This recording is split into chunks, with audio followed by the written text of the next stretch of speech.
Hello everyone, let's discuss the Pediatrics INI-CET 2026 recall questions. They are really important. Life is beautiful. Let's discuss this question, and whatever question you're reading right now, you're reading this for the first and last time. Like that way, you should read my classes and finish this. A neonate with prolonged neonatal jaundice and umbilical hernia and generalized hypotonia, which of the following is the most likely underlying diagnosis? Galactosemia, Down syndrome, biliary atresia, and congenital hypothyroidism. So, in our classes, in our mission classes, in hyperrevision classes, we have spoken about congenital hypothyroidism, where the mnemonic of the patient is P, P, P, P. P for prolonged jaundice, the patient will have.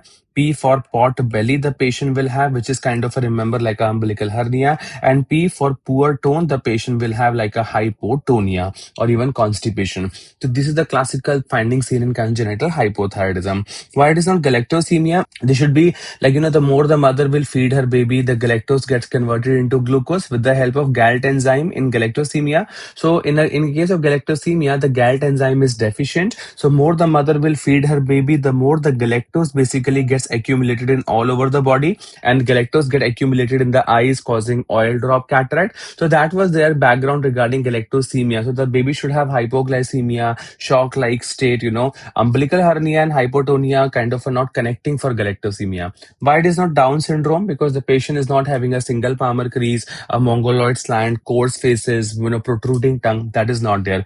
Why it is not biliary atresia? Okay, biliary atresia causes conjugated one of the causes for conjugated hyperbilirubinemia. If you remember, we have done a mnemonic known as Dr. Bhatia, D for Dubin-Johnson syndrome, R for Rota syndrome, and B for biliary atresia.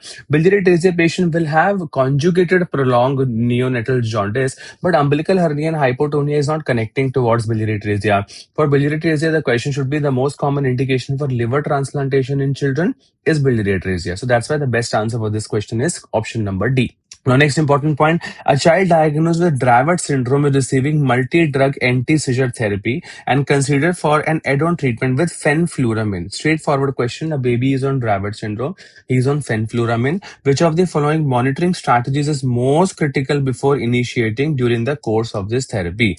Given the known pharmacological adverse effect of this fenfluramine. Straightforward question, a child with Dravet syndrome is on fenfluramine, what you should monitor? Just remember straightforward fenfluramine, no, basically it is, I'll tell you the whole story. Now, what is fenfluramine? It is an anti-seizure medication. It is an add-on drug in Dravet syndrome. Let's revise Dravet syndrome also. For Dravet syndrome, what should I know? I should remember. Very easy. Forever you'll remember. Dravet has DRA. So Dravet has DRA. D for developmental regression the patient will have. A for refractory seizure. I mean multiple seizure the patient will keep having. And A for after fever triggers. After fever triggers as in a case of febrile seizure. Just imagine the whole story. A patient is a case of febrile seizure, which means very high fever followed by seizure. So basically multiple time, I'll repeat again 1 second. Yes. So the patient is having febrile seizure, lot of febrile seizure followed by, because so much of seizure is happening, he is having a developmental regression, like developmental delay. And also I'm giving him multi-drug anti-seizure medication. A baby is a case of febrile seizure, very high fever followed by a seizure. Again, he is having seizure. And because of that, he's having a CNS problem, developmental delay. And I'm giving him multiple anti-epileptic, and Dravet is like a add-on therapy. So febrile seizure plus developmental decline plus drug-resistant epilepsy, that is nothing but Dravet syndrome. Now, this Dravet syndrome, because this time they have asked regarding fenfluramine, next time they will ask about Dravet syndrome. So, what is fenfluramine? It basically, if you remember, fenfluramine, it is associated with cardiac valvular disease, or I can say pulmonary artery hypertension. So, basically, fenfluramine can cause pulmonary artery hypertension. That is why serial echocardiography to evaluate for cardiac valvular disease and pulmonary hypertension is the best answer. So, that's what one liner. Fenfluramine basically causes pulmonary artery hypertension, and that is why if you're giving fenfluramine, the cardiac valvular disease or pulmonary artery hypertension, you have to think about it. Okay, this is one nice extra points are there.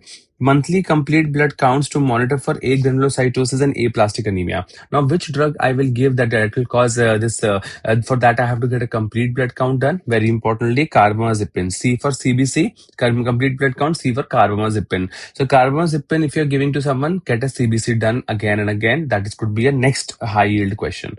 Next, baseline periodic ophthalmic examination to monitor for visual field defects. Now, very importantly, visual field problem problem, V for visual field, V for vigabatrin.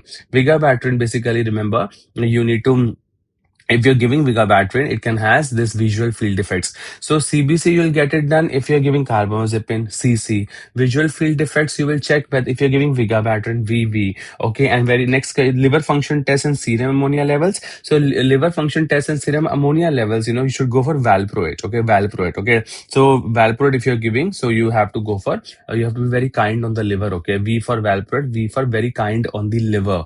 Basically, liver function test. Okay, remember that way. And fenfluramine, I told you, if you're giving fenfluramine, get a echo done, look for pulmonary artery hypertension. So it's a nice question which covers four more questions actually. A neonate came with differential cyanosis. What is differential cyanosis? When the lower limb, basically it is cyanosed than the upper limb. I'll repeat again. When the lower limb basically are more cyanosed than the upper limb, so that is known as cyanosed lower limb, and pink upper limb is known as what you call differential cyanosis. Now the question is, which of the following conditions can cause differential cyanosis? Important for the exam purpose. Okay, so now very importantly, now the one thing you should know, the options are ASD, cerebral mitral stenosis, large PDA, and peripheral vascular disease. Now this, you have to use little brains, okay, over here. Okay, now in a case of large PDA, okay, so in a case of large PDA, you will see differential cyanosis.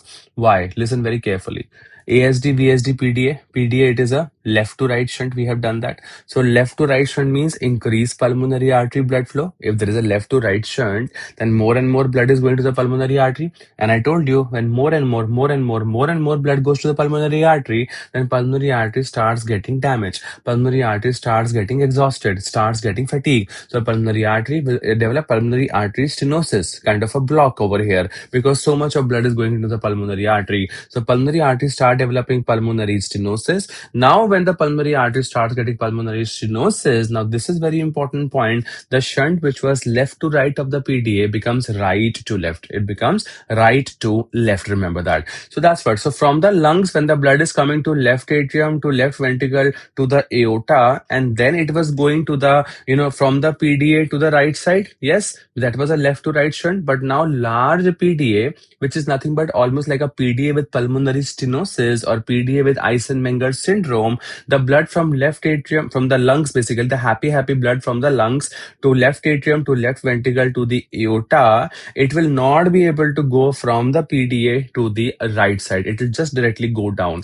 And that's why, and right to left shunting is there. Okay, so that's the whole story basically, that down basically, the lower limb basically will be more cyanotic than the upper limb. The lower limb now will be more cyanotic than the upper limb, because the patient has developed PDA with reversal of shunt, PDA with Eisenmengerization. So something which was a left to right and acyanotic congenital heart, because of large PDA, now the blood is not able to go to the lungs. Directly the blood is going to right to left. So lower limb are gonna get affected over here more. So lower limb basically, what you call it, will be more cyanosed than the upper limb. So this is the case of large PDA, not just PDA, large PDA. Or you see, if the better answer, like the better if they would have given the INI-CET people PDA with reversal of shunt or PDA with Eisenmenger syndrome. That will be like the best beautiful answer for, say, somewhere where the lower limb are more cyanotic than the upper limb. Okay, AV septal defect. AV septal defect will cause mixing of the blood. Mixing of the blood will be there.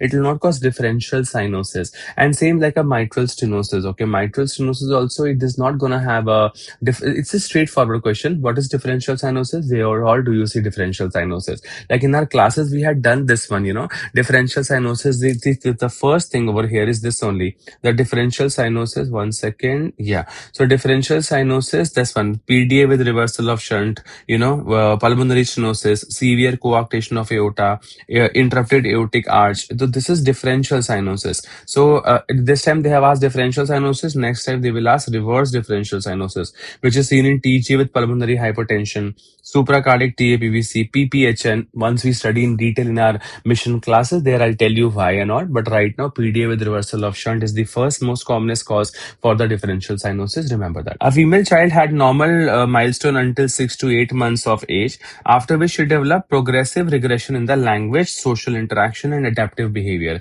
The regression was accompanied by loss of purposeful hand use, replaced by a stereotypical repetitive hand wringing movement. So straightforward question. We have done this 1,000 times in our MCQs. That hand wringing movement, very importantly, you see in a case of Rett syndrome. Very importantly, why it is not Down syndrome? Because Down syndrome will have a single palmar crease, coarse faces, hypotonia. Why it is not a child disintegrative disorder or Asperger syndrome? This is like a very catastrophic, very bad conditions. The child will not have hand wringing movement. Hand wringing movement is straightforward for Rett syndrome. So we have done that in our mission classes. Rett syndrome, R for regression of milestones, E for epilepsy or seizure. Trofinetide was a drug asked in NEET PG exams, and the patient for T for thin cortex the patient will have, and hand H for hand wringing movement the patient will have. Which of the following is a common cause of meningitis in infant younger than 6 weeks of age? Yeah, so this is also straightforward question. Causes of meningitis. Now, causes of meningitis in neonate infants and children, adolescents, and young adults. Okay, we have a gel mnemonic, SNH, and SN.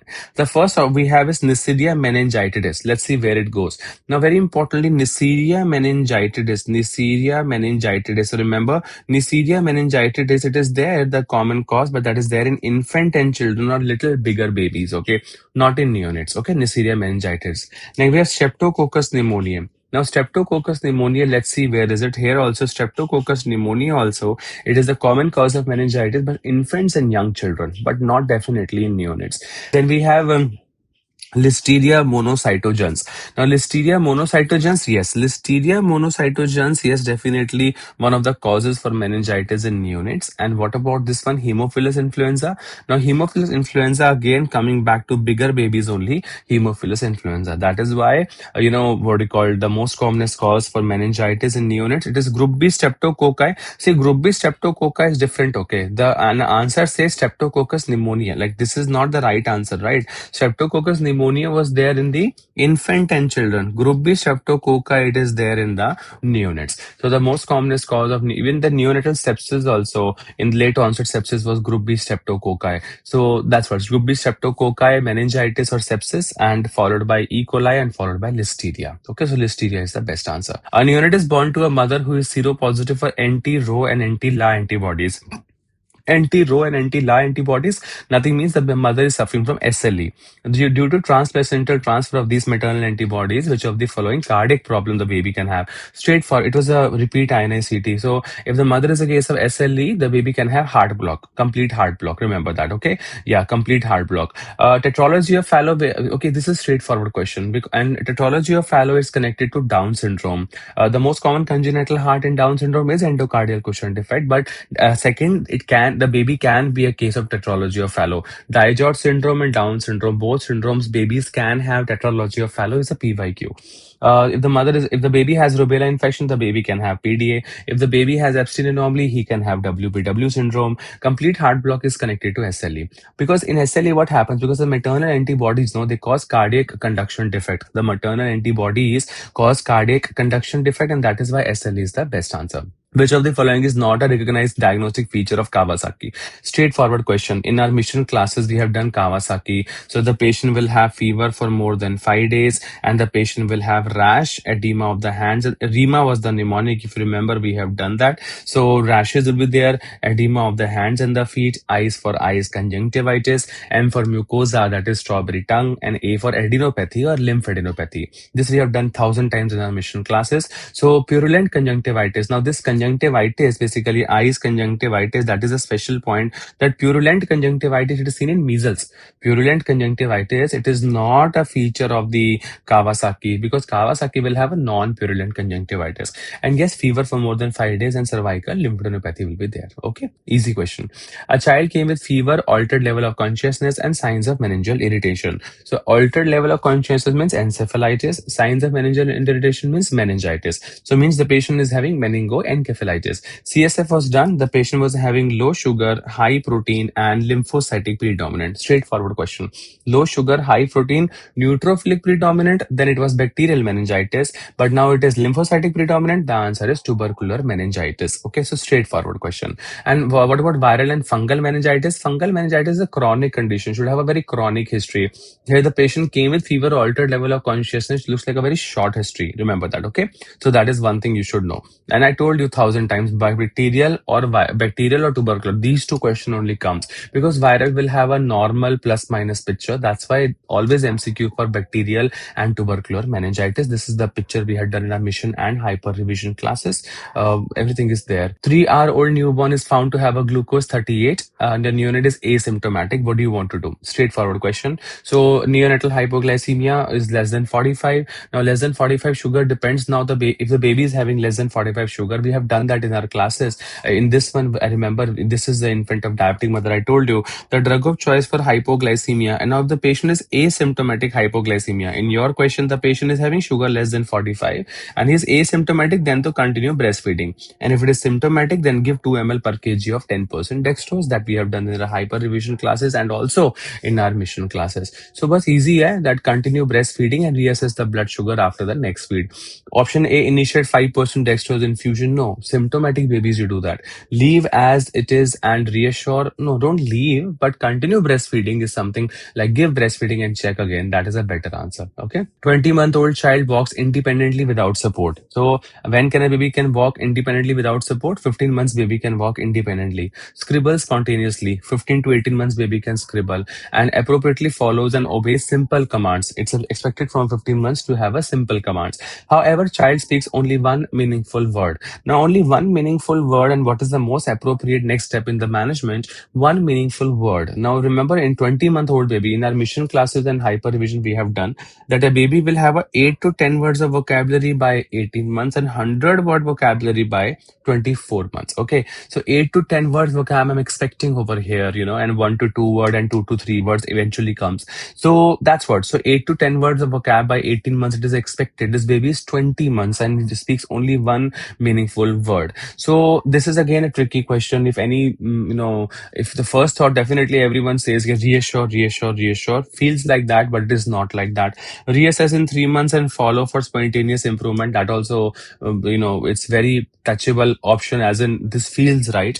But the best answer is suspected isolated speech delay and arrange a formal hearing assessment. Okay. And yeah, and from as MBBS level, I don't expect this like to be, you guys should think that way, because naturally the first thought will come reassure because everything looks normal, only speech is delay. And even though you want to use extra brains, you would have thought reassess in 3 months and to allow for spontaneous improvement. That also thoughtful. But again, I don't know, but the AIMS people have put this question and the answer is suspected isolated speech delay and arrange a formal hearing assessment. So think that way and be happy. That's it. A 6-year-old child came with the facial angiofibromas, hypopigmented ash leaf macules, and seizure, and brain imaging shows cortical tumors. Straightforward question. What is the case? It's a case of, we all know, tuberous sclerosis, where the patient have facial angiofibroma, which is adenoma sebaceum, ash leaf hypopigmented macules, seizure, cortical tumor. Tuberous sclerosis, it is an autosomal dominant inheritance. In our classes, we have done in the main videos. Okay, in the CNS chapter, neurofibromatosis and all those neurocutaneous syndrome. And tuberous sclerosis, it is an autosomal dominant inheritance. A 12-year-old boy came with hypertension, smoky urine, periorbital edema 2 weeks after a sore throat. C3 is low, and renal biopsy electron microscopy shows subepithelial humps. Yeah, so straightforward it comes. Now, number one says anything having hypertension, the nephrotic syndrome or minimal change disease is ruled out, because nephrotic syndrome or minimal change disease will never have hypertension. Okay, so minimal change disease is already ruled out. Now, IgA nephropathy will have hematuria, but after 1 to 2 days of URTI, where the patient is having 2 weeks after a sore throat, he got this problem. So IgA nephropathy is less likely because that hematuria happens, but suddenly after 1 to 2 days of URTI. Why it is not membranous nephropathy? Because membranous nephropathy again will not have hypertension. It will have proteinuria, edema, and the electron microscopy will show spike and dome appearance. Here the electron microscopy is showing subepithelial lumps. That is why the best answer is post-streptococcal glomerulonephritis. And why it is not minimal change disease? Because minimal change disease electron microscopy will show that effacement of the podocytes. And minimal change means nothing but nephrotic will never have hypertension. You don't see hypertension in nephrotic. Remember that nephritic syndrome will have hypertension. That's it. So these were the important questions. Thank you so much, everyone. Best of luck. Questions were tricky, but luckily, if we do this right now, your next batch, your next segment is done, because these questions are good and they are very regular topics and many topics from our hyper revision and mission classes. So please take care. Life is beautiful, and thank you.